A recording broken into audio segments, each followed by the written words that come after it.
Welcome back to the Daily Stack. It's Monday, July 21st. This is not financial advice unless your financial advisor is a raccoon in a hoodie whispering, "Buy the dip," while lighting a cigar with a Tether printout. Crypto just pulled off a triple combo. Real laws, record highs, and regulatory peace, all in 1 week. Ethereum is on a heater. XRP just came out of the dead like it was written by Christopher Nolan, and Bitcoin's playing it cool while institutions are mainlining ETFs. This is the Daily Stack, the only crypto recap with the IQ of fidelity and the energy of a meme coin telegram room at 3 a.m. Let's stack. Wake up.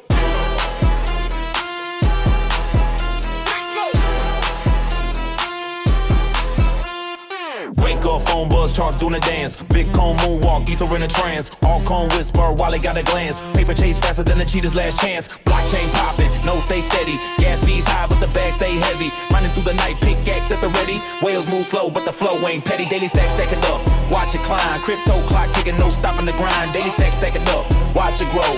Digital gold, let the ledger show.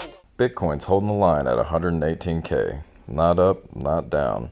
Just posted at the top like a bouncer at a bull market. People calling this a cool-off are the same ones sold at 48,000 last cycle. Bitcoin is consolidating after a long, fresh, all-time high earlier this week, and ETF flows are still pumping like a pre-workout on leg day. Dominance slipped 60% because altcoins are feeling froggy. And you know who's leading that charge? Ethereum. ETH blew past 3,800 and now it's strutting. Why? Because the US just said yes please to stablecoins. And where do most stablecoins live? That's right, on ETH. The Genius Act passed, institutions are plowing into BlackRock's ETH fund, and the Pectra upgrade is peeking over the horizon. We're not calling it a flippening, but ETH is officially off the leash. Let's talk about the altcoin scene, because it's absolutely unhinged. XRP, all-time high. No joke, that's not a typo. Crossed 360, and it held. That lawsuit it lost last year, apparently that didn't matter. XRP says, "I'm back," flipped BNB, and now it sits as the number 3 coin.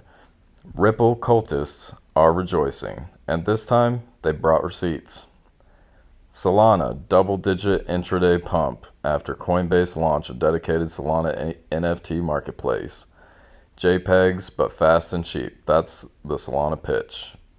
And the market, yeah, they liked it. BNB climbed past $750. Quiet, focused, low-key terrifying. And layer 2 tokens, Arbitrum, Optimism, Base, all moving like they're in a group chat saying, "This is our cycle." ARB and Optimism are both up over 90% from the summer lows. If your favorite alt hasn't moved yet, it's either late to the party or it's already in the parking lot. And now let's get into the big one. The US just legalized stablecoins. The Genius Act is officially law, and it mandates full reserve backing, monthly audits, and licensing.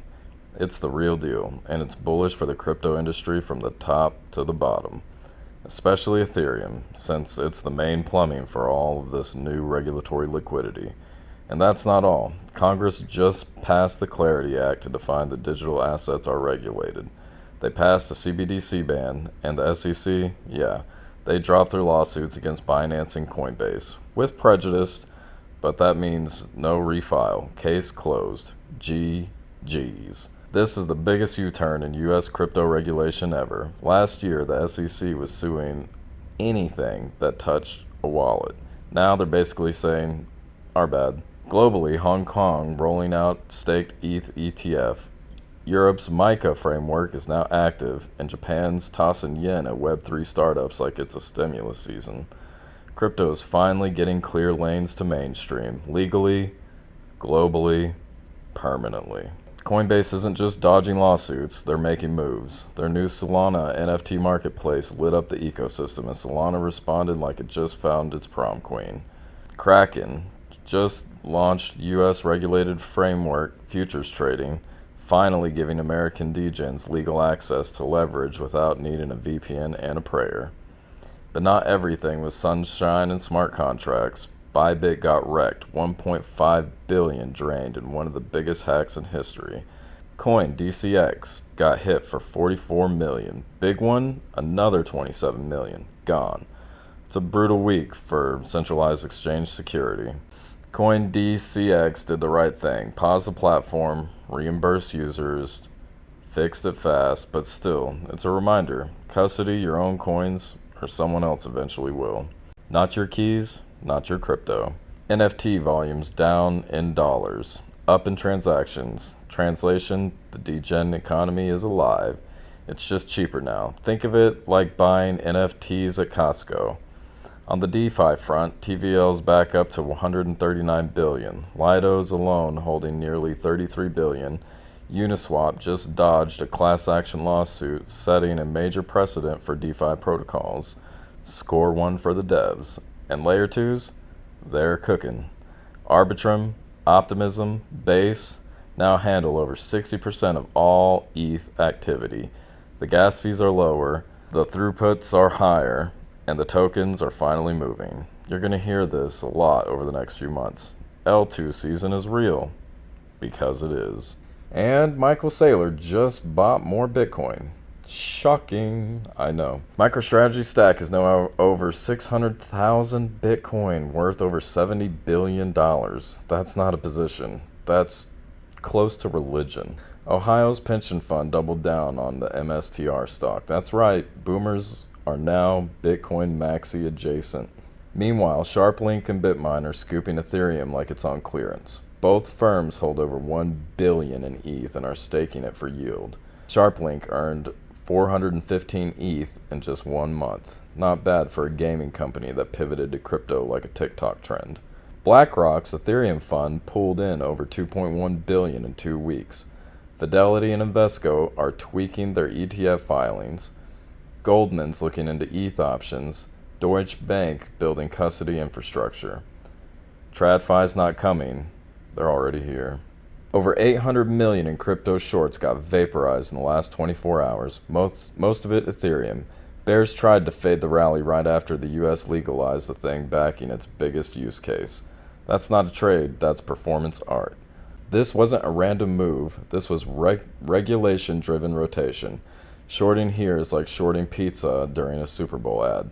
You just don't. Tip of the day. Don't just follow the price, follow the use case.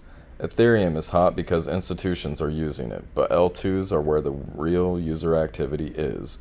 Watch where the bridges are. Watch where the TVL is climbing.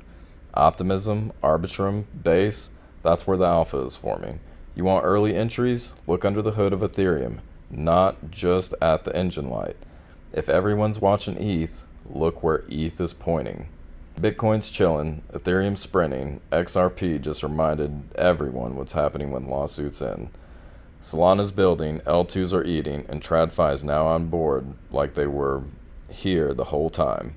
Crypto is no longer fighting for a seat at the table. It just walked in and brought the building. This has been the Daily Stack, and your crypto update with a side of comedy, clarity, and occasional brutal honesty. If you got a lot of value out of this episode, smash the like button, share this with a fellow stacker, and subscribe so you never miss the signal and the noise. Stack smart, stack daily, and I'll see you degens tomorrow.